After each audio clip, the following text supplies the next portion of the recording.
Com.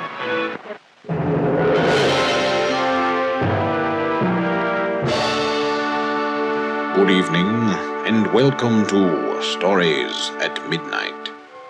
Tales of horror, mystery, and the supernatural, read aloud by Alistair Grimley. And now, your host. Thank you, Mr. Cretch, and good evening to you all. I hope you had an unpleasant day.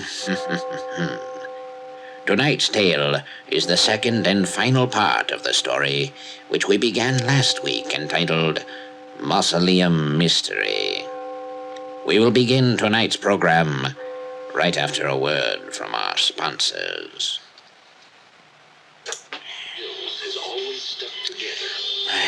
Where is that sound effects man? I'm about to start reading, and there's no one here to do the sound effects for the show. Why I ever agreed to do these shows live instead of pre-recording them, I'll never know. God, what a week this has been. My nerves are shot. Maybe it's a good thing there's no sound effects tonight. Some of those effects really irritate me. Yes, who is it? Hello? Are you Mr. Grimley? Yes, what do you want? I'm about to go on the air. I'm George Putz from Building Services. I had a note on my time card to come up here for a half hour first before starting my regular chores. Something about sound effects? You? Are you kidding? Have you ever done radio before? Oh, well, I own a radio, see? Little portable one, so I can listen to the talk shows while I work and stuff. Oh, this is ridiculous. Just forget it. I'll do the show without sound effects this week. Thank you and goodbye. I might as well stay here, seeing as I'm supposed to be up here for a half hour anyways.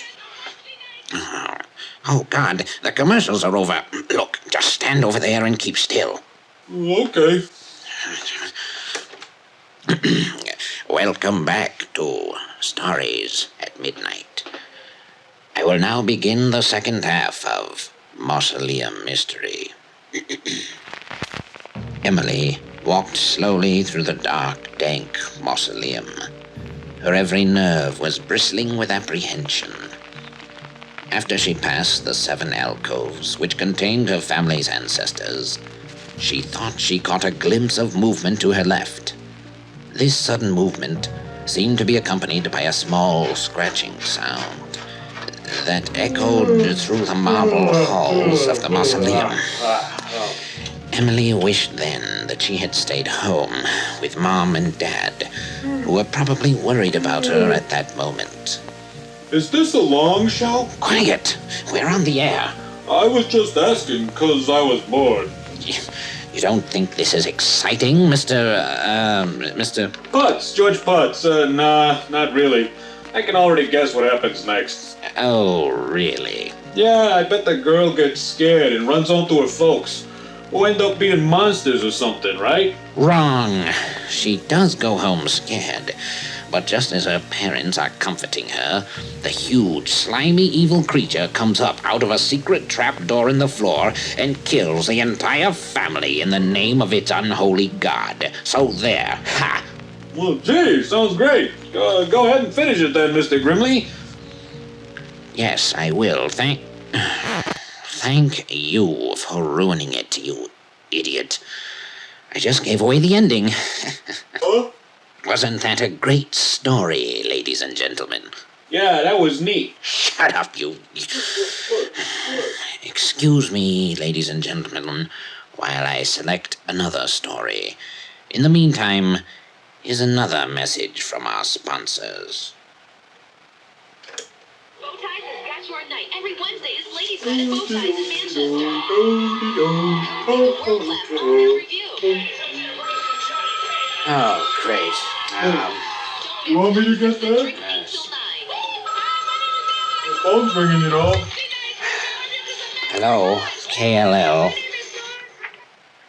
Hi, I'm just calling to say I listen to your show every week, and I love this new janitor character. He's so funny. Well, I just wanted to let you know. Thanks, bye. Wonderful. Hey, Mr. Grimley, what's going on? Oh, nothing. I'm just throwing out a script I spent a week preparing, that's all. Now I've got to use the script from next week's show. So, what do? Leave. No, really, I want to help. This looks like fun. Is this all the sound effect stuff over here? Yes, but don't touch anything. Oh, no. The commercials are almost finished again. Look, Mr. Putt, do you really want to help? Well, sure. It's better than sweeping the floors. And listen carefully. This is a copy of the script that I'm going to use. Okay. The sound effects are all highlighted in yellow, so all you have to do is follow along as I read. It's very important to pay close attention to me and the script, as I'll give you hand signals from time to time. Do you think you can handle it? Piece of cake, Mr. Grimley. Fine. Don't screw it up, or I'll have your job. Now, quiet. The commercials are over. Welcome back to Stories at Midnight. I will now begin a new story written by Agatha Pym, entitled Witches of the Wissahickon Woods. As he started up the overgrown path toward the concealed house, Jerry Barnes wondered if he had made the right decision.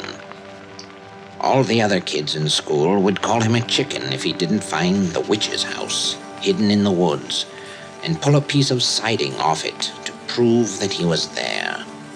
His parents warned him that someone might still be living there, and that it would be wrong to vandalize someone else's property. Still, he had had enough trouble making friends in his new school, and wanted very badly to prove his worth. So here he was, walking through the Wissahickon Woods, alone, as the late afternoon sun began to disappear. As he walked along the forest trail, the sound of the branches he stepped on seemed unusually loud. Q. Q! Q! Gesundheit! No, you're supposed to make the sound of branches breaking, Mr. Putz. Oh. See? It's highlighted on your script. Oh, is it? Oh, I'm sorry. I couldn't tell. Did I mention I was colorblind? No. Yeah, you want to do it again? It's too late. This is live. Wait, give me your script. Huh? What are you doing? I'm underlining the effects you need to do for the next few minutes. Then I'll do a commercial and get rid of you. There. Now, let's continue, shall we? Okie doke. As he stepped along the forest trail, the sound of the branches he stepped on seemed unusually loud. The reason for this soon became apparent to him. The forest was dead quiet. Oh! Ow! Quiet! Oh. Sorry. I knocked over this pile of stuff. I don't care, Putz. Now, shh. Get ready. Okie doke. The forest was dead quiet. Not a bird was chirping. Not a bird! Oh, if it's not a bird, then what is it? It isn't anything, you cretin. Now be quiet. No wind was in the trees. Not even the soft sound of crickets disturbed the silence. I only got one right. Jerry's own footsteps were the only sound he could hear in the encroaching gloom. Then he spotted it. The witch house everyone talked about was suddenly before him. Large pine trees had hidden it from view until he had reached a certain point along the trail, and it almost seemed to leap out at him.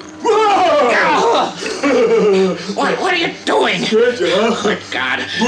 You're not supposed to do that. Boy, you should have seen your face. Oh, my nerves.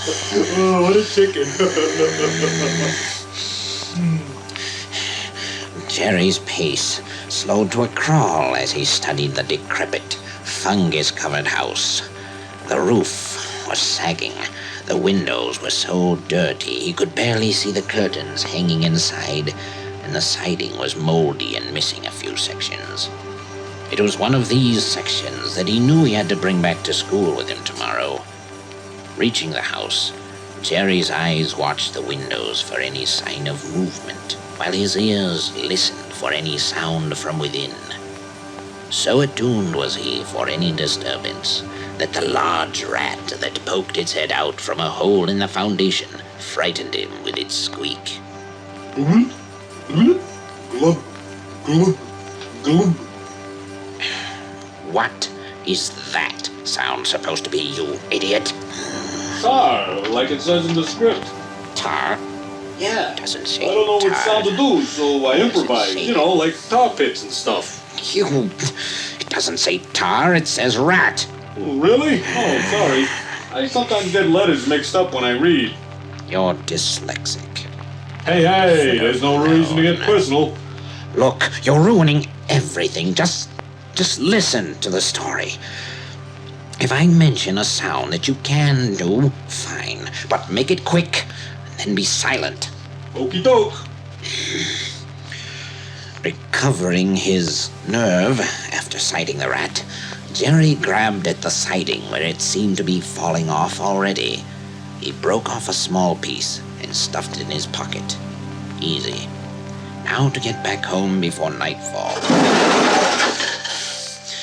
His pace was much quicker now as he headed down the trail, but it was getting dark, and the path seemed to be disappearing into a fog that was forming. He stopped to try and get his bearings when, all of a sudden, his ears started ringing, and it became difficult to breathe.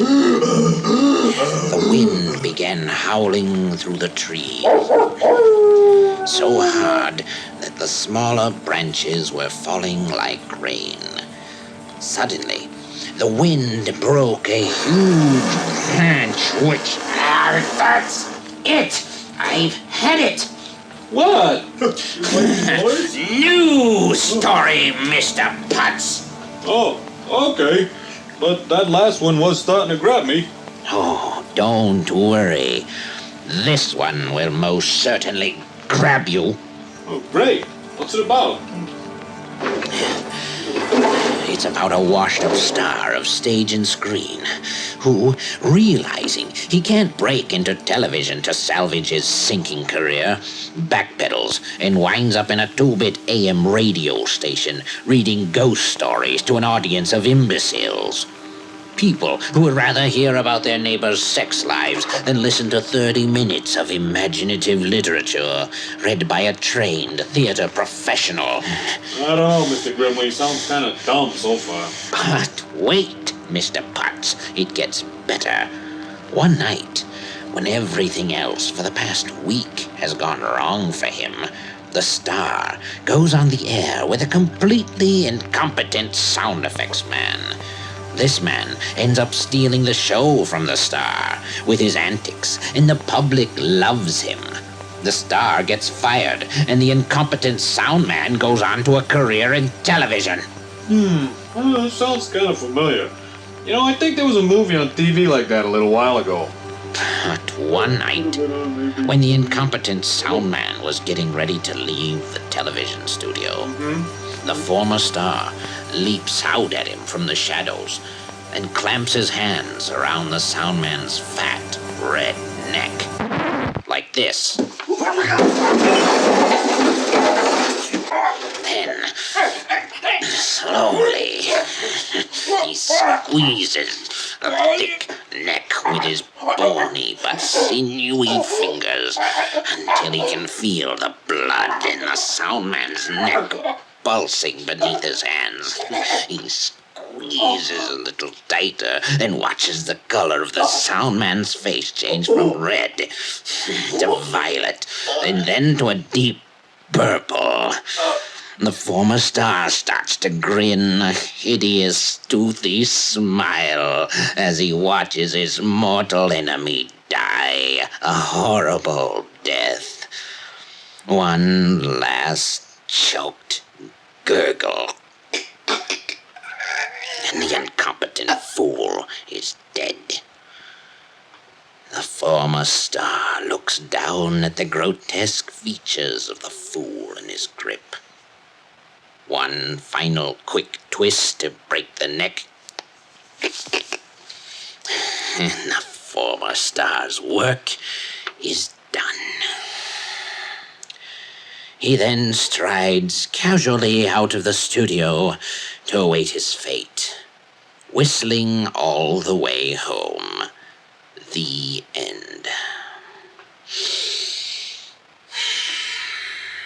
Well, ladies and gentlemen, that concludes our show for the evening. I have been reading The Witcher. No, that was before. I have been reading Murder on the Soundstage by Alistair Grizzly. I want to thank Mr. George Putz for making the sound effects so realistic. I would not have done it without him. So until next time, this is Alistair Grimley saying good night.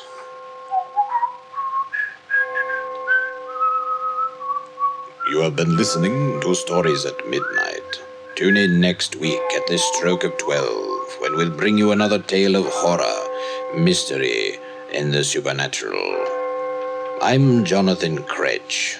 Good night.